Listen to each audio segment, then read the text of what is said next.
Good morning, lady bosses. So happy to be here.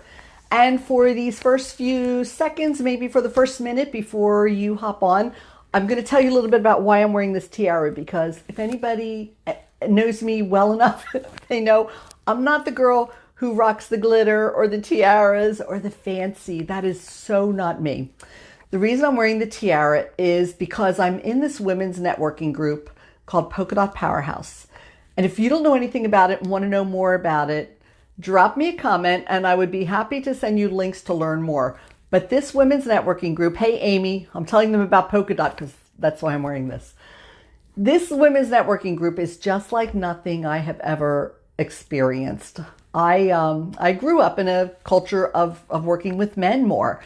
And I always found women to be so dramatic and so just off the charts, drama, crazy, backstabbing. This group of women, you could be in a room with 10 women who do exactly what you do. But I find that there's little to no competition, women who support you and encourage you. And the reason I want to tell you about that today is because it's my last day with the Crown. They do a monthly award I joined at a different level of membership. It's called the Diamond level. And every month they have a traveling award that goes to a different Diamond member, and we get a crown and a pretty necklace and all this stuff. So today's my last day, and then I ship it off to someone else. But that being said, this group, this mastermind group especially, is the reason Lady Bosses began. Because this is something, hey Colleen, this whole premise behind Lady Bosses and really helping women to grow in their personal lives, in their business, in their health, is something that was a dream of mine that I hadn't even uncovered. But with Polka Dot Powerhouse, these women helped me uncover that, gave me just the courage and the conviction to go forward with it, and they supported me and encouraged me. And so that's why I want to do a shout out. So if you want to know anything more about Polka Dot Powerhouse, say something in the comments and I would be glad to. Amy, I know she's one of my Polka Dot sisters. She loves it too. I'll give you a link to find out more about it. But it's a nationwide, actually a global organization. And I have met women from all over the country through Zooms, through phone calls, all kinds of stuff. And then we go to our annual celebration and we meet in person. And that was like meeting long lost family. So awesome organization of women. If you want to just check it out, let me know. Maybe I'll just post the link anyway if anybody wants to check it out. So that's why I'm wearing the crown. You'll never see it again because this is so not me. But this was just to tell you about Polka Dot, because through Polka Dot, Lady Bosses was born. Okay, well, it's 3 of us, but let's get started because I don't want to waste a whole lot of time. If you come in late, hoping you'll rewind, play the recording so that you can see what you missed in the beginning. But we're going to talk about revisiting your why. And the reason this is a really important topic is I think it is for a lot of people, but I know it was for me. I am still defining my why. If you have days that you just want to quit, and at least once a month, I just want to quit everything I'm doing, because I got to tell you, this is not how I pictured retirement. I honestly thought that by the time I was this age, I wouldn't be working at all anymore. I'd just be traveling. I'd be reading books all day. I'd be going on walks with my puppies. I didn't imagine that it would be the busiest time of my life, that I'd be juggling 3 to 4 businesses and just busier than ever. So a lot of times it makes me just want to quit. I get really tired or I have a crazy week and I think, I don't want to do this anymore. I just don't want to do anything. Do you ever feel like that? Do you ever feel like just quitting everything you're doing because you're just tired? Or maybe you do it, but you're just barely putting one foot in front of the other and you just don't feel a big enough pull to do what you have to do. That's what we're going to talk about today. So this weekend in my health coaching practice, hey Elaine, how are you today? In our health coaching practice, we had a summit this weekend and I had a training segment based on the book, The 12-Week Year. And the premise of the book is having a focus on getting more done in 12 weeks than most people do in a year. And to just cut to the chase, the bottom line is that any one of you can do that. Morning, Flo. Any one of you can do that if you're just productive enough. Okay? And every one of you know that. We have talked a lot in this group about time management because nobody has enough time, about being disorganized because being disorganized robs you of the little time that you do have. How about being unfocused? Okay, squirrel complex. and our focus is just disrupted with all the interruptions we have all day. Okay. I feel that, I know, call that losing my mojo, totally. So it's easy, just be more productive, right? But easier said than done. And listen, like I said, it's not that you're not busy.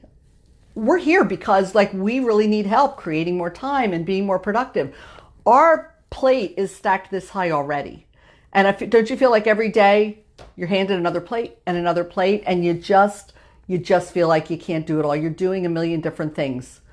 But again, to cut right to the chase, the problem is you're busy, but being busy does not mean you're being productive. Okay?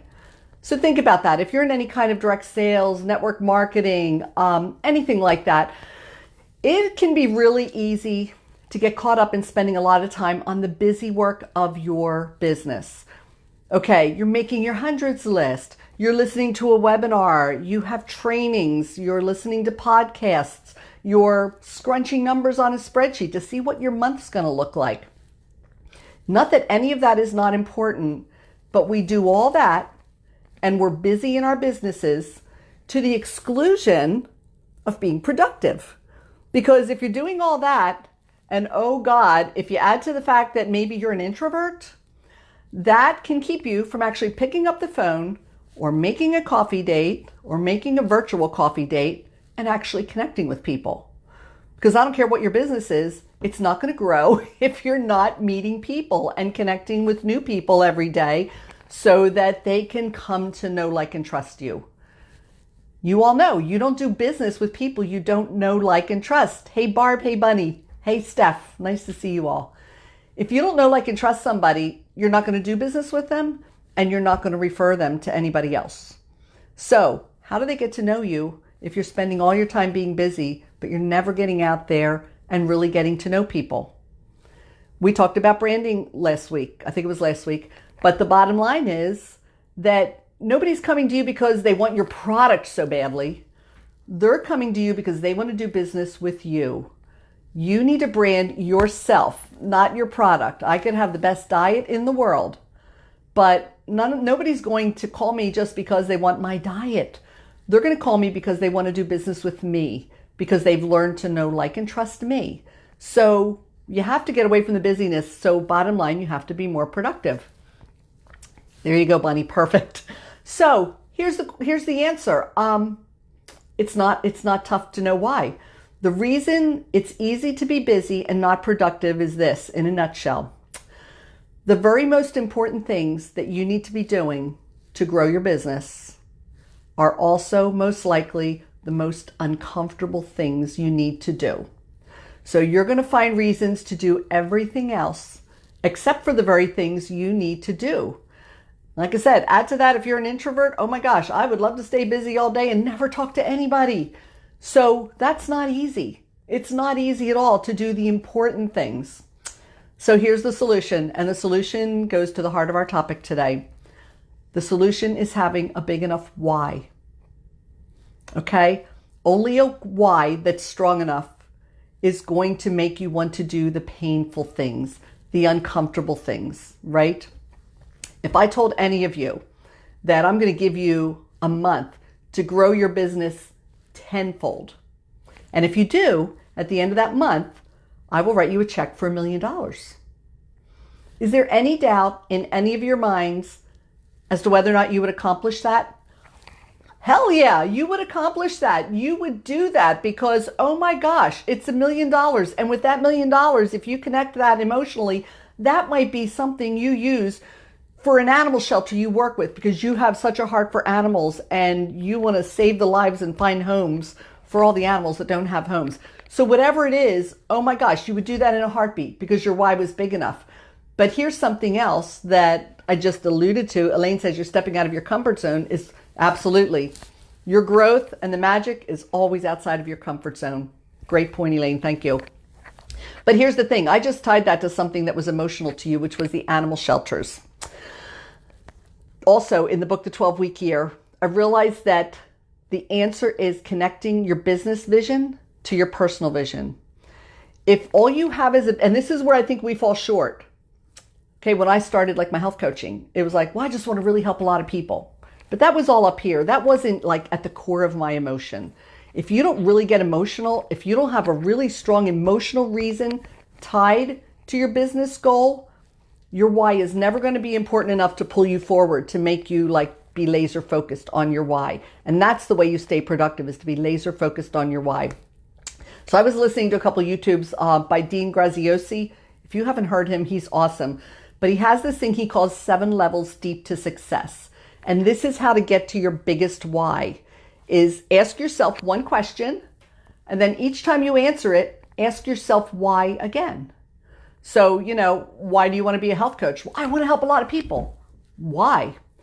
And his deal is ask it 7 times. And what he finds is, first off, not everybody has to go 7 levels deep. Some people hit it in 4 questions. But if you have to go 7 questions, he finds that about the 4th time you've asked yourself why, you've moved from here to here. That's when it goes to your heart. That's when it starts to get emotional.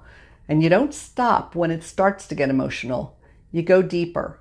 You ask a few more times. You go as deep as you can. I hear people say the why that makes you cry. For a lot of people, that's exactly what it is. You've got to get so deep emotionally that your why becomes this big. He gave an example, and I'm paraphrasing, so I might not have this totally accurate, of a guy he talked to. This guy had this huge personality and huge mojo. This was an awesome guy who's raising all this money to help kids who are growing up without fathers. And he said, Dean, I'm telling you, you're never going to get any deeper than that. I mean, this is all I am. There are no 7 levels. He said, I just want to do this to help kids who don't have dads. And Dean pretty much said, okay, tell me why. And he said, because everybody needs the direction of a dad figure in their lives. They need the encouragement. They need the support. They need that figure in their lives. And he really thought that was all he had to say. And Dean said, but why? And he just got quiet for a minute and he started crying. He just broke down. This big man just broke down and started sobbing.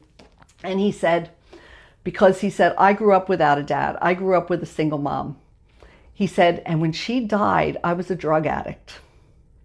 He said, and she has never been able to see me become the man I've become. He said, so every day of my life, I want to be the man that would make her proud. Whew. Okay, is that a why? Is that a why on a whole other level than a why that just says, I really want to help to support kids by giving them father images? Now, when you have a why like that, and that's what you're focused on, it is so big, and the magnetic force of it is so huge that even if you start to look away for a second, it jerks you right back. There is just like no way you can take your eyes off a why that big. That's what's going to help you do the tough stuff in your business. So I challenge you to go, if in the comments, if you have hit your very deepest why that makes you cry, give me a 1 in the comments. And if you haven't, if you still feel like, yeah, your why is just a business focused why and you really haven't thought about it or gone real deep, give me a 2. I'd love to see, because I just feel like so many people haven't gone that deep. And that's what can cause you, like, listen, it doesn't mean you're never going to be discouraged. You're still going to be discouraged, absolutely. But when you get discouraged, you've got that huge reason to pull you back and to get back on track and to just get up off your seat and get moving again in the right direction. Bunny's the one that's awesome. That is so happy to hear. And here's the thing, maybe you have hit that why, but again, you're going to get discouraged. There's still going to be times it's going to be tough. And when that happens, you've got to bring yourself to refocus on why you're doing what you do. Janet's a 2. Janet, I just think so many more people are in that situation than we realize. And another thing I want you to just think about too is there are going to be different seasons of your life and different seasons of your business. And there might be times you have to come up with a new why. Maybe the why that you started with isn't really why you're doing it at all. And it takes you, for me, it's taking me years to figure it out. And I'm getting closer and closer to redefining what the really, really deepest reason is that I want to do the things I do. The deepest reasons why I want to be working this hard at this stage of my life when I really thought by now I wouldn't be working at all. And for me, it evolved from just wanting to help people and wanting to help people grow. And then when I get deeper, I realized that for myself, I've got a real fear that if I stop doing the things I'm doing, I'm going to sit on my sofa all day and do nothing. And I'm seeing that happen with my mom a little bit. And it's just, boy, that's got me really jarred into thinking, oh my gosh, don't ever lose this focus, because she's 86 years old, but she just left her job a couple years ago. She still worked in an office up until a couple years ago. And it was only a few days a week, but it was something for her to look forward to, a reason to get up and get dressed and go out a couple days a week, a feeling of being productive. And now that she doesn't have that to do, accompanied with the fact that at 86 years old, every time she turns around, one of her close friends is either really gone through some terrible medical issues or they're dying. There's a lot of stuff changing in her life, making her feel a little bit more lonely every single day. And that can really spiral her into a depression. And I don't want that to happen. I'm watching how that can affect her. And that's becoming one of my deepest whys, and why I don't ever want to not be busy and not be doing something, and especially not be doing something that I feel can help to change people's lives, to give me a real purpose for living, to give me a legacy of, like, just hoping that if I die, one person can say they were better for knowing me. I hope I just can make anybody, I just, you just hope you can change one life along the way. It's a wonderful world. Don't we all hope that when we die, that's that people will look at and remember, hey, she made me feel important, or she was my friend. So that really gets to the bottom, and one of the biggest reasons I think I want to keep pushing and doing what I'm doing. So Amy says she's a 1.5. She's close, and maybe this will help. And Barb's a 1. That's awesome. But again, if you're a 1, a 1.5, and if you're not answering, maybe that means you're a 2. Maybe that means you're a 3, and you've never thought about your why at all. You're just kind of doing what you're doing as a hobby, and you're having fun. But, if you wanted to go any deeper, you want to do it for a long time, focus and try and zero in on a really, really important vision and a really important reason. So if you don't have any questions, hey, Melissa, we're ready to wrap up. So I really hope you go back and watch the replay. But does anybody have any questions or comments before we wrap this up? Again, it's always so awesome to spend a Tuesday morning with you ladies. There's always a nice little group of us, and I really look forward to this, because the introvert in me loves having good connections, and this feels like a great connection. I love you all. Okay, ladies, if you have any comments, throw them in later and I'll come back and answer them. But thanks for being here. I hope you have a great week. And now I've got to go package up my crown and send it off to the next person. But thanks again. We'll see you all next week. Bye.